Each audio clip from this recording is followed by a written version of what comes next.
Well done to Anthony Dunkley for his ICYMI this week. But we are going to concentrate now on the handicaps at Cheltenham. We've spoken about lots of races at the festival. Tom and Noel in particular, if you want to take us through what you think might be worth a little dabble at. Let's do one by one, will we? Right, you go first, and then I'll copy it. Okay. No, you go first. I know you're going to copy. I'm only Martin. I've been sucked into it. You're not coming on again. I've been sucked into the abuse by Rishi. Let's go one by one. I'll start off. Right, okay, go on. My first pick is Dr. Phoenix, Gordon Elliott's horse. I thought you weren't allowed to mention this. Oh, that's just what Mr. Producer said, but here, listen.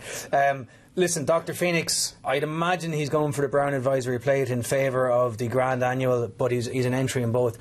Like, this is a graded performer over 2 miles, 2.5 miles. Like, he was in the process of putting Undersold to the Sword and Furious over 2.5 miles. He came down to second last.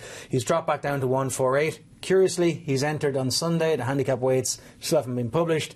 But I imagine if he arrives in the Brown Advisory or the Grand Annual off a mark of about 150, he's going to be really competitive. He's caught my eye on more than one occasion this season. All right. Tom? If we go one by one, you're going to have to do two at the end. You realise that? Well, no, I've got two in the same race. Oh, yeah, you're all right. So, Getaway Trump. Now, I don't know if he's definitely going to... and Noel's already talked about this horse positively for the Ballymore, which he's still in. You mentioned him for the Supreme, which I know he's recently been taken out of. But I just think he'd be perfect for a county, which is, I hope, where he goes. It's not definite. There was talk, I think, of him possibly swerving this and being safe for Aintree. But... I think he'd be great for a county. Paul Nicholls has won the race 4 times. He's won it 3 times with novices. It's a good race for novices. One of those, I think Lac Fontana was a second season novice, but still he's won it with novices before. I think a big field handicap over the 2 miles would really, really suit this horse. Particularly the test that the new course would provide. He's still well treated for the reasons that you really asserted last when we were analysing his run in the Betfair Hurdle, because it wasn't run to suit him. And you know, the speed figures will tell you what a good horse he is and how well he did to finish where he did in the Challow. And I'd love to see him in a handicap again, and I'd love them to go for the county, for they might be lured into the Ballymore. Okay, Getaway Trump in the county. Next for me is really 2 horses in the same race. It's the Fred Winter, and it's Lethal Steps of Gordon Elliott's and Conetho of Joseph O'Brien's. These actually finished first and second in the maiden hurdle and Naas. Now, Conetho had the upper hand significantly that day by 5 lengths. Yeah. But Lethal Steps, to me, he looks like, I suppose you describe him as a horse who's been a slow learner over hurdles. And I think each time he's ran, he's taken a step forward. And really, I was focusing on him for this race. But it's hard to get away with how assertive Conetho was when he beat him that day. And 5 lengths is a significant distance. So with a foot in both camps, I just put the 2 of them up. You could put 22 up for the Fred Winter, as we know. Yeah. But I'm trying to focus on some Irish horses, and I've just put the 2 of them up. And if I had the preference, I'd probably take Lethal Steps. Okay, Lethal Steps potentially in the Boodles. Well, I might move on to, because you mentioned that race, it's going to be really awkward when Montestrel obviously finishes ahead of the 2 that you've gone for. So at least we'll get the TriCaster. Montestrel for Jane Williams, who beat Keldestan on debut.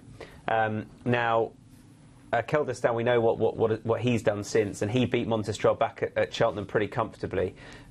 Montestrel had one run, or needed one run to qualify for the race. He had that. He ran pretty poorly. Bear in mind, that was 7 days to the day after he had to have the flu injection, so would have missed a bit of work as well off the back of that. And I'm sure Connections would have been too disappointed before he was sent off towards the top of the market, second favourite in the end, that it won't have affected whatever mark he gets. He's still got to be assessed, of course, so we will know what he gets next week when the ratings come out. But off the back of that initial run, bearing in mind the seconds I think rated high 130s, Keldestan's rated whatever he is, 140 odd he must be. I can't see this horse getting below 130 and not getting in. The high 120s will be fine for that, but he could well be mid 130s off the back. He's going to be a hard horse to assess, but Connections won it, of course, a few years ago with Flying Tiger, or Nick Williams did, and I think he's got a lovely profile for the race. Okay. Next for me is a little bit unoriginal, but I actually think he still represents significant value, is Sire de Burley. So he was 4th in the Martin Pipe last year, but he was a huge eye-catcher in defeat when staying on from the rear in the qualifier race at Christmas. He's 10-1. Honestly, I could see him starting 4s. In fairness, I need to give some credit to Andy Holden here, who actually started the conversation about this horse. And Andy highlighted to me that this horse, from the first in the back straight to the line, did it in a quicker time than Apple Straight on the same day. Obviously, he was dropped out significantly that day, and he just had to finish in the top 6 to be qualified. But look, we know he handles Cheltenham, fourth in the Martin Pipe. This race is kind of made from very unoriginal, but I actually think 10's his value. Okay, Sierra de Burley. I think you both like horses in the Ultima, Tom? Yeah, the main one is a horse that actually runs tomorrow, Talk Is Cheap. I was half surprised that he's been declared to run tomorrow at Kempton. Look, he'll be reassessed, of course, because the handicap weights haven't come out yet, if he does win tomorrow. But I have backed him anti-post for the Ultimate, which I thought was the aim. Alan King does very well in that race. He's won it, I think, 3 times with novices. Talk Is Cheap is a novice who's got a nice profile for the race, and I think his form is pretty strong last time, where he bumped into Nicky Henderson's horse. I like his mark currently. Of course, you want to keep an eye on what he does tomorrow. But look, I've already put him up for the race, and I still like his profile for an Ultima. Good old Carol's Destrier. Yeah, I think this is a hell of an interesting horse. This horse was second, beaten a half length off a mark of 148 in the Hennessy behind Native River, when Native River ran off 155, and he gave him a real race of it that day. Spent a lot of time in the wilderness ever since. But the reality is in his most recent runs this season, whatever has happened, the horse is now back in some level of form. It's won a race, it was third. Its last piece of form is obviously pulled up, which on the face of it is disappointing. I would encourage anyone to go and have a look at that run.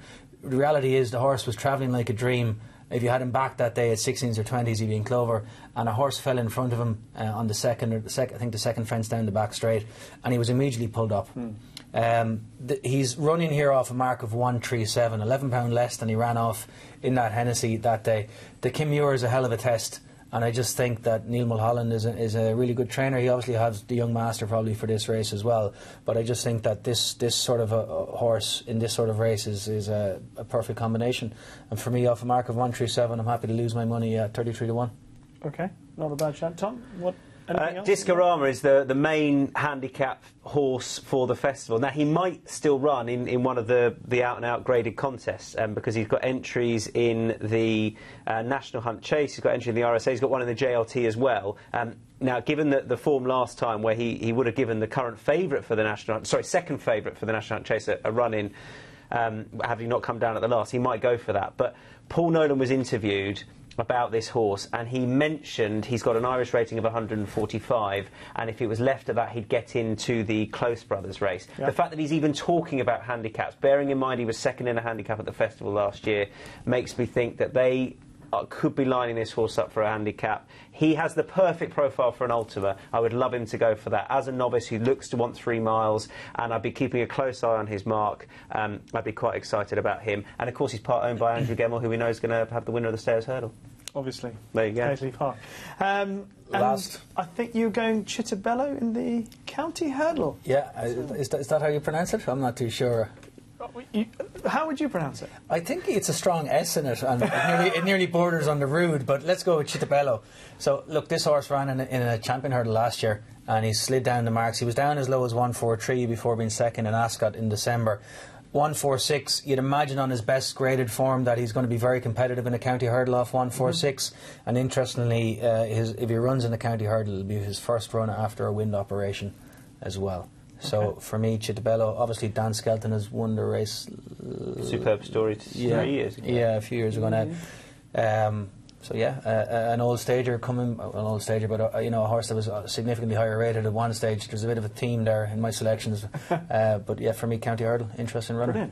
Brilliant. Really good info from both of you. Just to give you a quick email from someone who's going to throw their hat into the ring. Jonathan Masters has emailed and he said, lads, there's an absolute certainty running in the last race on the Friday, Tully East. Thrown in on hurdle form, already won Cheltenham, Chase back in 2016, brought along over the wrong trip last couple of runs, back at 2.5 miles off a mark of what race is he talking about? 133. Martin Pipe, I believe. Martin Pipe. This will he won't get in off 133. It's a 145 race now to Martin Pipe, isn't it? Is that? So, like, the golden rule of an Irish runner in Cheltenham is that if you're in, you get £3 as a penalty, but if you need £3 to get in, you're never getting it. Simple enough formula. Well, that's covered. Jonathan, great analysis, but it seems as if you may struggle to get in. I must admit, Martin, anything that you Wissahick come tomorrow in the Linkfield? That's a hard horse to beat. But from Cheltenham, I'm a big fan of Champ. Are you? Yes. Because I like the horse. I think I think a fast pace will suit him round there, and I see him at his best. And Apple's Jade, I was impressed with her win, and she'll obviously get a few pounds. She gets £7, is it, the mare's allowance? Yeah. So I'm a big fan of both of them. Okay. So you didn't expect me to say that, did you? No, not really. Huh? But I didn't expect you not to bring any food in, and you did that today. I thought you thought two you were from two presenting as well. Percy. I thought we got over that. It's non-stop, isn't it? I know, I thought he got over it. He's like a child when he doesn't get fed. Noel, have you enjoyed your Friday Club stint? Absolutely wonderful. Thank you very much for having me here. Would you come back? Maybe Depends a week who's on the after panel with me. Only if the wire shows his work in advance. Yes, I've said that. Tell me how you're feeling. It's great. It's quite nice being over here and not over there, actually. Is it? I think it is, yeah. I'm sure they're not going to have me back over here, but I've enjoyed it while it lasted.